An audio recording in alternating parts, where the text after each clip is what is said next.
Eu já Denise, coloquei qual aqui que é para o nome dela? gravar. Oi, Elaine, desculpa. Qual é o nome dela? Priscila Rolim. O Eu vou, nome? eu vou, eu vou mandar nos grupos, tá? O material de divulgação. Ai, tá. Espera aí, gente, só um minuto. Ô, Jesus, só um minutinho.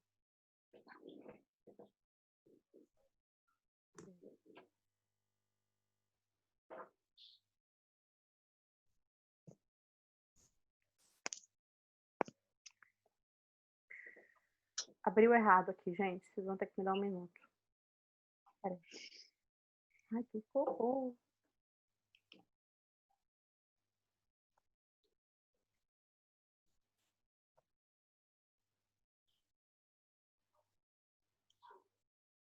Porque senão vocês não vão enxergar direito, tá? O material.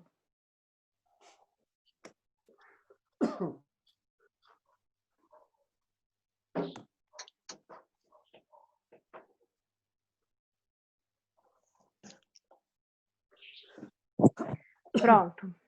Todo mundo tá vendo? Tá. Ok. Então, vamos lá.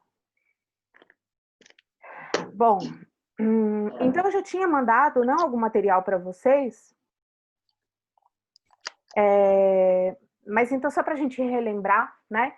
Então, os últimos anos têm testemunhado o surgimento, né, das chamadas terapias... Ai, boa noite. Das terapias de terceira onda, comportamentais de terceira onda, que incluem, então, né, a aceitação e compromisso, a dialética, né, comportamental dialética, mindfulness e analítico funcional. Eu já estou traduzindo para vocês, ok? Então, embora o termo terceira onda possa não ter sido adotado por todos, inclusive por proponentes das próprias terapias, há um senso entre muitos de que tais terapias representam uma mudança, que é o que a gente chama de shift, tanto na teoria como na prática em relação a noções mais tradicionais de outras terapias cognitivas e comportamentais.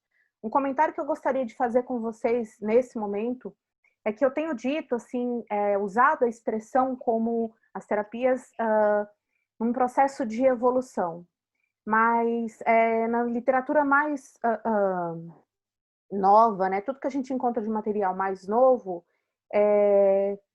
então as pessoas pede-se para que a gente não fale isso, mas que sejam terapias individualmente importantes. Cada uma delas representa, então, uma terapia individual com uma intenção, tá? E um propósito dentro das terapias cognitivos comportamentais, ok? Então, assim como o behaviorismo, como a terapia comportamental e a cognitivo comportamental. Então, hoje a gente vai falar do mindfulness. Vocês já estão cansados de saber, né? Eu sou treinadora certificada de mindfulness para adultos, crianças e adolescentes.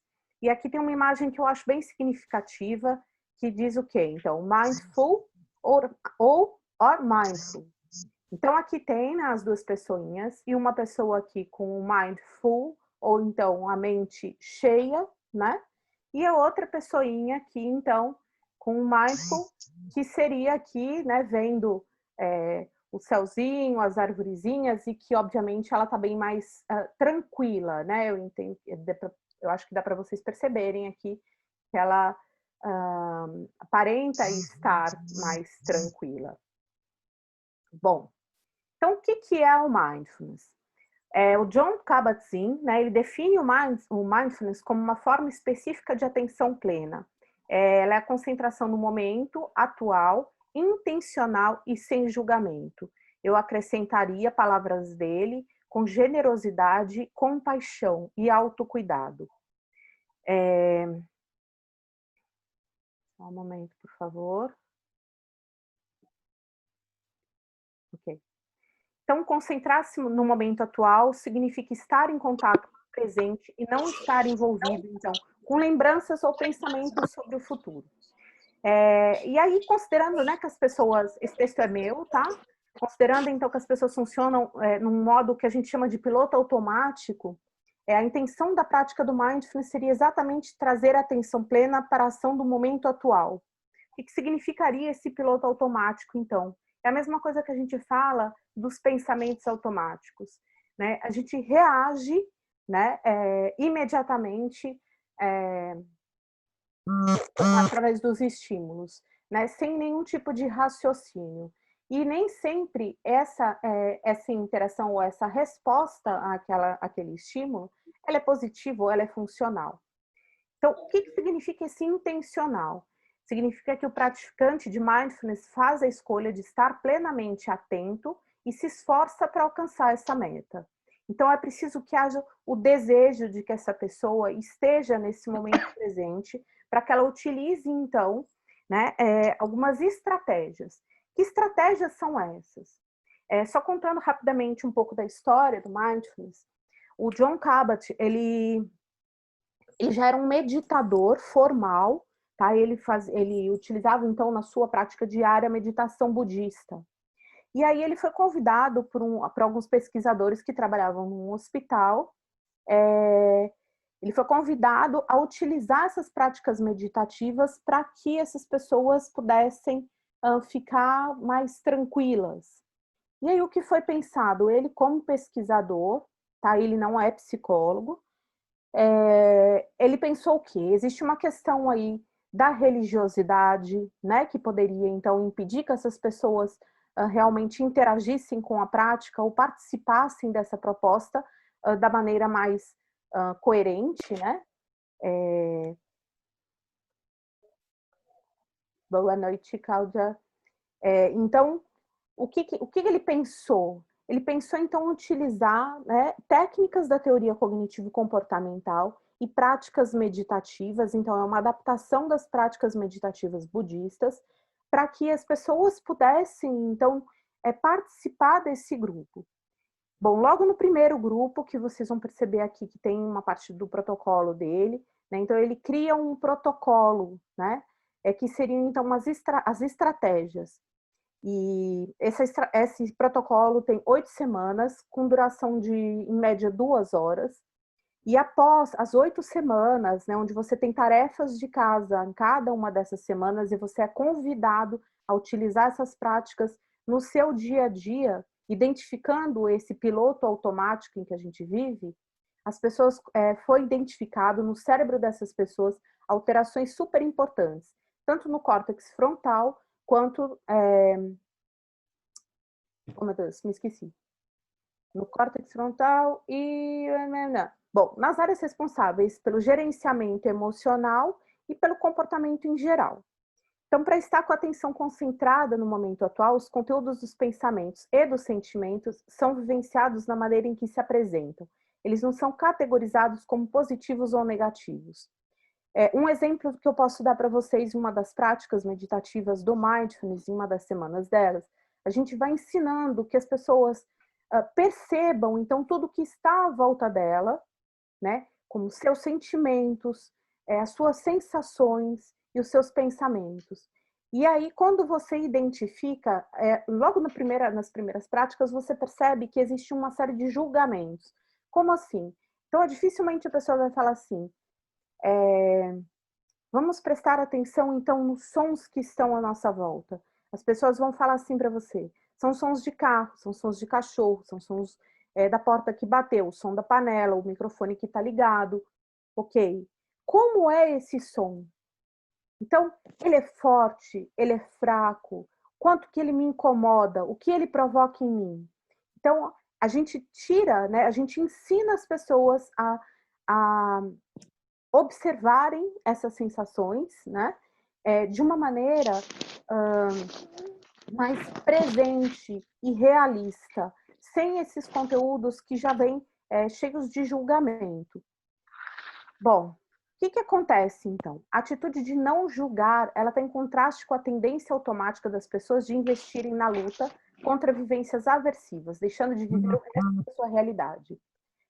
Eu já falei para vocês durante a primeira etapa, né, quando eu estava explicando para vocês algumas práticas, né, e uma das principais delas, né, até de sensibilização sistemática, por exemplo, que é uma prática muito utilizada para a gente lidar com o TOC, transtorno obsessivo compulsivo. O que a gente percebe? Todos nós temos uma tendência, sim, a fugir ou se esquivar daquilo que é negativo, daquilo que é ruim, daquilo que é aversivo. Então, quando você não julga e você percebe aquela sensação e você vivencia essa situação, ou enfim, ou esse pensamento de uma maneira mais realista, a sua resposta ela é proporcional a ela. Porque quando você julga, você já também carrega uma série de outras interpretações para que ela fique realmente mais robusta, tá? E ela vem de acordo com as nossas experiências, com o nosso aprendizado. Bom, então uma ideia central na literatura sobre o mindfulness é que viver sob o comando do piloto automático não permite a pessoa lidar de maneira flexível com os eventos do momento. Então, confiar no piloto automático promove modos rígidos e altamente limitados de reagir ao ambiente. Porque você já vai julgar que aquilo é negativo e vai te fazer mal. Então, você vai responder dessa maneira e não mais pensar em estratégias que sejam mais adaptativas e funcionais. Então, nós evitamos pensamentos, sentimentos, situações que nos deixam tristes, inseguros ou envergonhados, ou porque achamos que não aguentaríamos, ou porque não achamos que aguentaríamos. Então, essa esquiva experiencial ou esquiva da vivência emocional, ela foi descrita por Reis como a tentativa de não ter determinados sentimentos, pensamentos e memórias ou estados físicos, por estes estarem sendo avaliados negativamente. Essa avaliação, ela parte de nós mesmos, ok? Então, a partir das nossas vivências, do nosso aprendizado, nós mesmos temos gatilhos que servem para utilizar essa estratégia de fuga e esquiva e uma avaliação que não é realista das situações. Então, a gente tende, como eu disse a vocês, a aumentar todas essas sensações, tá? Utilizando, então, a nossa experiência passada, tá? Então, assim, se eu beber uma água muito gelada, o meu dente vai doer. Mas você não sabe se a água está gelada para o seu dente doer, ou você já foi ao dentista e já resolveu o que tinha que resolver no seu dente, mas você não vai beber a água, porque você está julgando que a sua experiência seja tão negativa quanto a anterior. Estou dando um exemplo bobo aqui, mas é só para vocês compreenderem. Bom, o protocolo com o qual eu trabalho e sou formada é o protocolo do MBCT, que é o Mindfulness no treino de redução de estresse. Na verdade, a gente pode ampliar um pouco a redução de estresse, da ansiedade e da depressão também. Bom, então ele é um programa de redução feito em grupos, não precisa ser 30 pacientes, você pode fazer com 5, você pode fazer com 2, com 8 sessões semanais, com duração de cerca de 2 horas cada. O treino inclui, então, muitas tarefas de casa. Cada participante é solicitado a dedicar 1 hora diária à prática, planejar um dia intensivo de mindfulness por semana. Ocorre através de exercícios formais e informais. Tá. Deixa eu explicar um pouquinho para vocês que essa é a parte teórica, mas quando a gente faz, né, os cursos e tudo mais, a gente entende que não é bem assim. Vocês vão ter que me dizer aí, dá para ver? Dá, né? Gente, me dá um ok aí para ver se vocês estão enxergando, por favor. Tá. Fazendo o quê? Que tá na minha mão.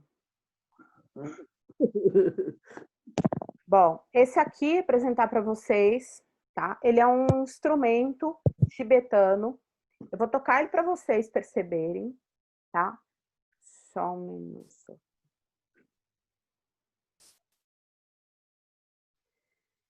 Bom, olha só.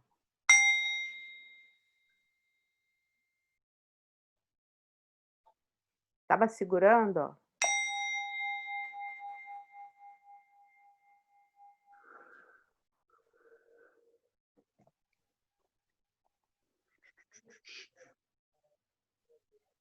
Bom, o Orim, ele é utilizado sempre no início e no final das nossas práticas, não só como um sinal de que a gente está utilizando, né, que a gente está começando e finalizando, mas porque o próprio som já traz para a gente uma sensação diferente.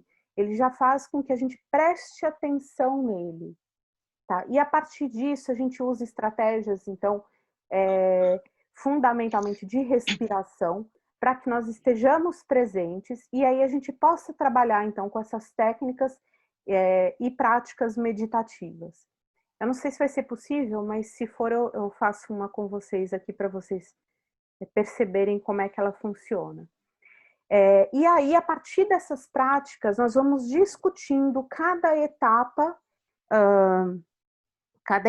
utilizada, então, nessas 8 semanas. Eu só vou pegar um negócio para mostrar para vocês aqui, gente. Nessas 8 semanas.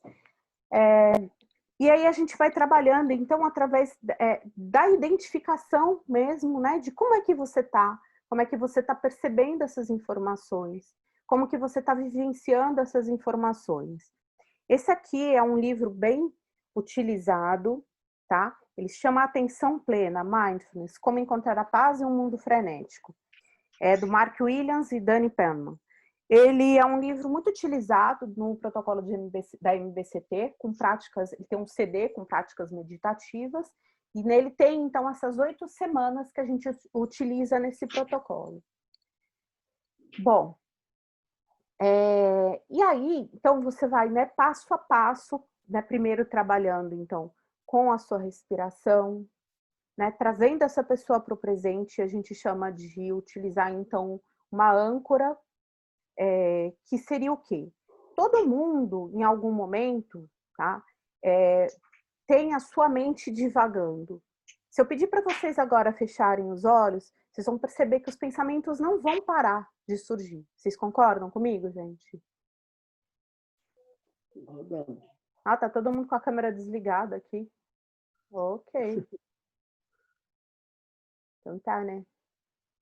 Alguém que esteja com a câmera ligada pode me dizer se vocês concordam comigo? Chuchu, concorda? Concordo. A sua mente fica vazia. Guilherme, obrigada. Então, tá todo mundo de pijama. Não tem problema não, gente. Também tô de camiseta aqui. Então, a gente vai percebendo primeiro, né? E a partir desse momento em que você percebe que você tem muitos pensamentos e que nem sempre você consegue controlá-los, você também vai perceber que esses pensamentos, da mesma forma que eles surgem, eles podem simplesmente ir, tá?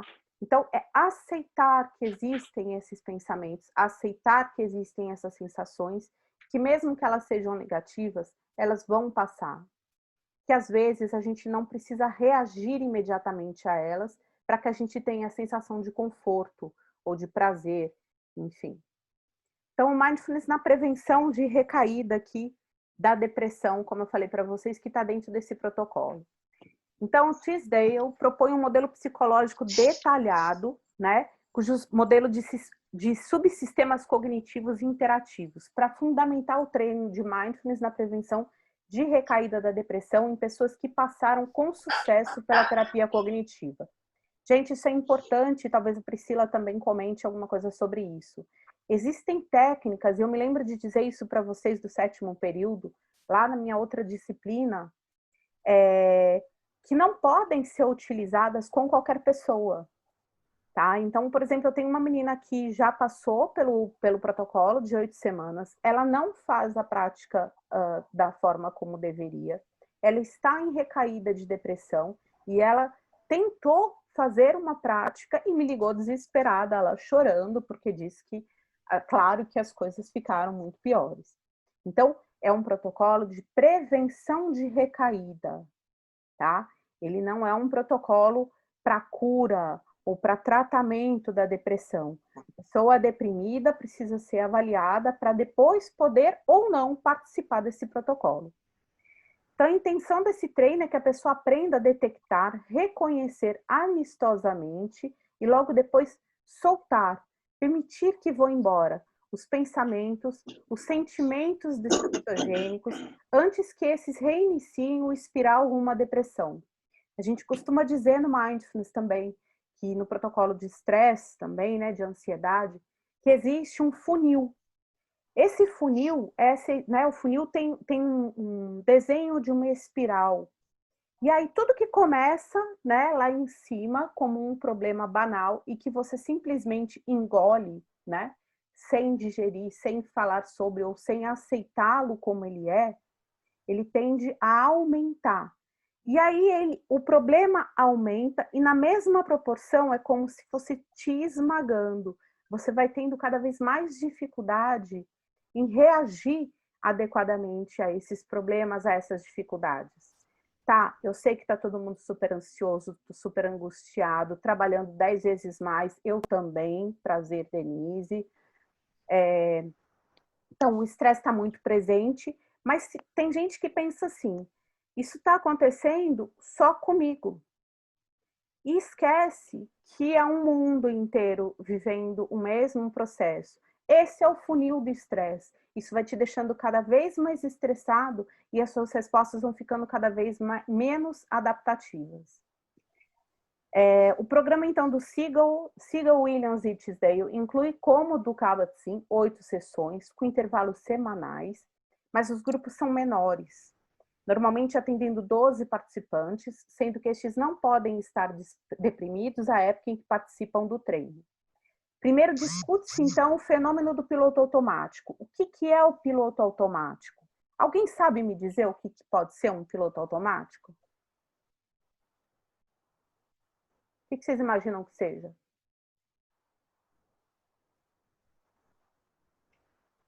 Piloto automático é quando você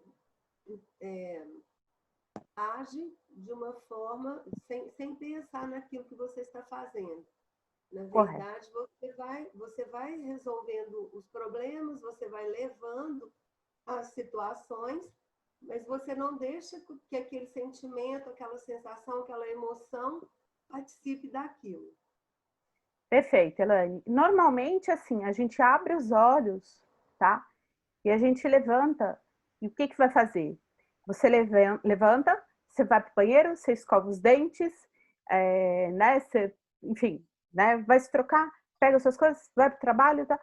E aí você não para prestar atenção em cada coisa que você está fazendo. Qual foi a última vez que vocês utilizaram, que vocês estavam presentes, por exemplo, quando vocês foram tomar um banho? O banho é um ótimo lugar, que a gente costuma dizer, para utilizar a atenção plena, tá? Então, assim, super difícil, as pessoas realmente não usam, né? Oh, meu Deus, a sua atenção da forma como elas poderiam. Continuar repetindo padrões, estabelecendo uma rotina de comportamento dia após dia. Perfeito. Um estado mental em que as ações são desempenhadas sem intencionalidade. Exatamente. Exatamente, Cleus. Você só age mesmo. E a gente faz isso o tempo todo. Então, lembre-se lá na frente que o Beck fala, né, que nós somos negativistas. E aí, o que acontece é que a gente vem percebendo que, além de negativistas, a gente entra, então, nesse funil, né? E sempre com essas práticas baseadas, então, no piloto automático. Sugestão, prestem atenção em alguma atividade que vocês fizerem, né, estiverem fazendo no dia a dia. Ah, eu estou lavando uma louça. Qual é a temperatura da água? Qual é a sensação da água nas suas mãos? Como é o sabão na sua água? Qual é a textura das coisas que você está segurando? Enfim. Então, depois as habilidades de mindfulness são treinadas. Finalmente, ensina-se como usá-las para lidar com pensamentos automáticos e como cortar o espiral depressivo no seu início. Eu vou pular aqui algumas coisas, porque a gente só tem 10 minutos, tá? Bom, tem o mindfulness e a comportamental dialética, que a gente vai falar um pouquinho mais sobre ela. Deixa eu ver se eu falo sobre ela. Aqui tem uma coisa interessante, sobre habilidades que a gente vai trabalhar, né, que a gente vai utilizar dentro da dialética, mas utilizando as estratégias do mindfulness, que eu acho que pode ser interessante para vocês agora. Então, por exemplo, os componentes dessa habilidade mindfulness utilizados na dialética são observar, então estar atentos a eventos, às emoções e a diversos aspectos do nosso próprio comportamento. Essa habilidade pretende que o participante aprenda a detectar e reconhecer esses eventos e a não utilizar estratégias de esquiva ou controle das emoções. Ele observa os conteúdos como sendo distintos de si mesmos. Ai, ai, ai. Desculpa. Sentimentos, pensamentos aversivos deixam de ser ameaçadores. Ah, tá chovendo, tenho medo da chuva. É só a chuva. Talvez o que esteja te incomodando seja o barulho da chuva. Descrever refere-se ao relato verbal dos eventos e das próprias reações a eles. Como eu reajo, então, a esse som da chuva que me deixa com medo. Aqui é a escolha de uma linguagem que seja realmente descritiva e não avaliativa ou explicativa é importante. Foi aquilo que eu falei, da intensidade do som, de como ele soa para você, ok? E participar plenamente, sem promover atividades paralelas ou racionalizar ou justificar. Então a gente fala assim, eu não estou conseguindo meditar porque eu estou cansada. Você está meditando porque você está sentindo que você está cansada. Tá? Então, é uma avaliação também mais realista. Aqui tem algumas qualidades que definem essas habilidades, que é o não julgar, o estar atento, o agir de forma efetiva, de acordo com seus valores e alvos da vida. Deixa eu ver o que eu posso falar mais aqui. Bom, cadê? Eu vou pedir para vocês lerem, tá? É como eu disse, eu vou mandar, assim, eu gostaria que vocês lessem antes, né, de que eu disponibilize, então, o restante do material de suporte, né, para a live da FAP, né, da Priscila Rolim. A gente tem uns minutinhos, né, eu tive que correr, infelizmente, mas, assim, se vocês quiserem fazer alguma pergunta, alguma curiosidade, alguma questão sobre o Mindfulness enquanto uma estratégia da TCC, então, vocês têm aí alguns minutinhos para a gente conversar.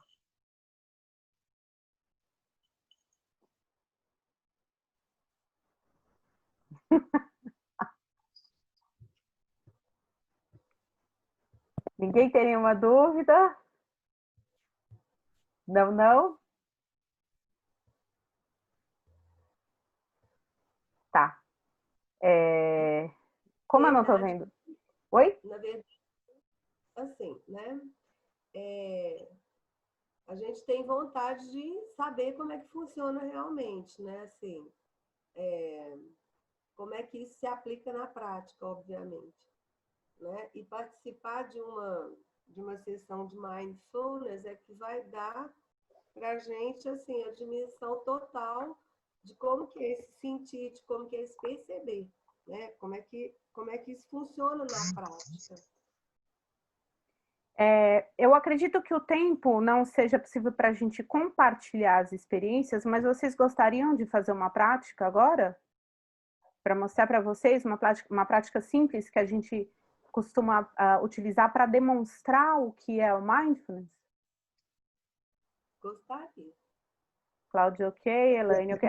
Gente, assim, eu não estou vendo ninguém, né? Então, Jaqueline, ok. Vou seguir vocês que estão me respondendo aqui, tá certo? Vou pedir para vocês se sentarem de maneira confortável, de preferência com a coluna ereta, com os pés apoiados no chão. Chovendo. Mãos sobre os joelhos.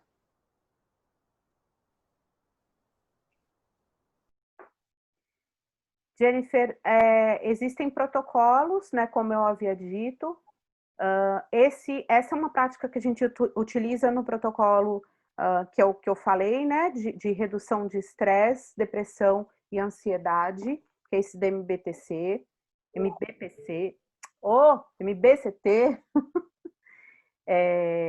que é a sigla em inglês. E assim, na prática mesmo, eu utilizo fora do protocolo para tratamento dos transtornos de ansiedade, principalmente. Tá? Então, ele tem um efeito bastante importante. Ele é uma técnica muito utilizada hoje pelos profissionais da TCC.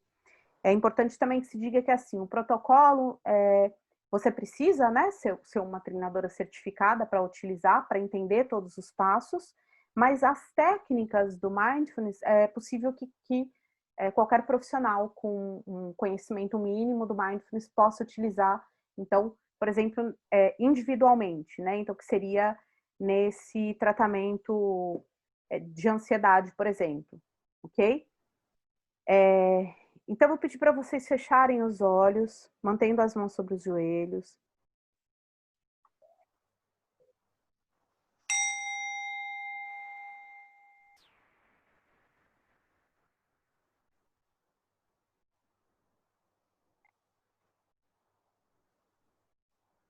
Respirando naturalmente, relaxando os ombros.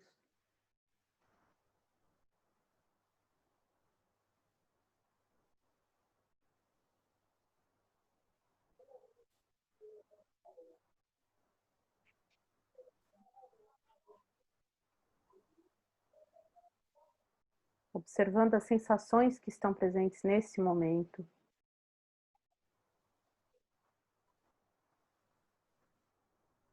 Se existe algum incômodo. Os pensamentos que estão surgindo.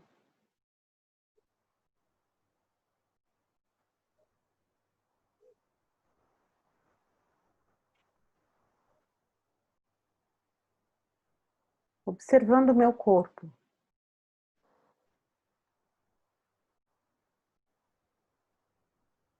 Sem controlar a respiração. Inspirando e expirando.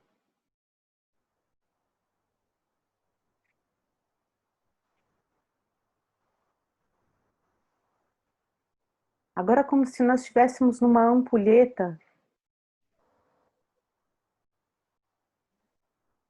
nós vamos direcionar a nossa atenção só para a nossa respiração.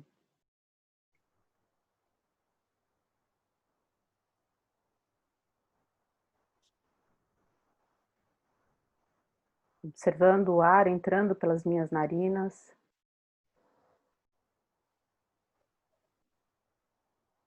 O caminho que ele percorre até o meu diafragma, inflando a minha barriga.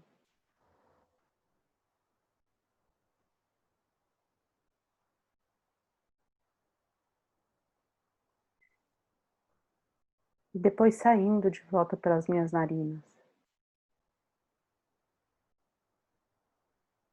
Observando a temperatura do ar.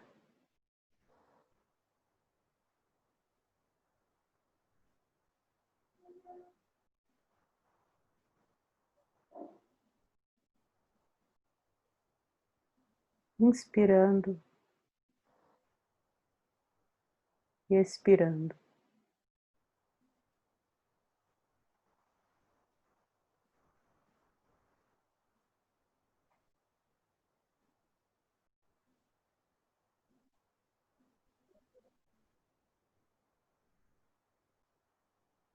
Nossa terceira etapa, visualizando a ampulheta que eu falei para vocês. Nós vamos ampliar a nossa atenção.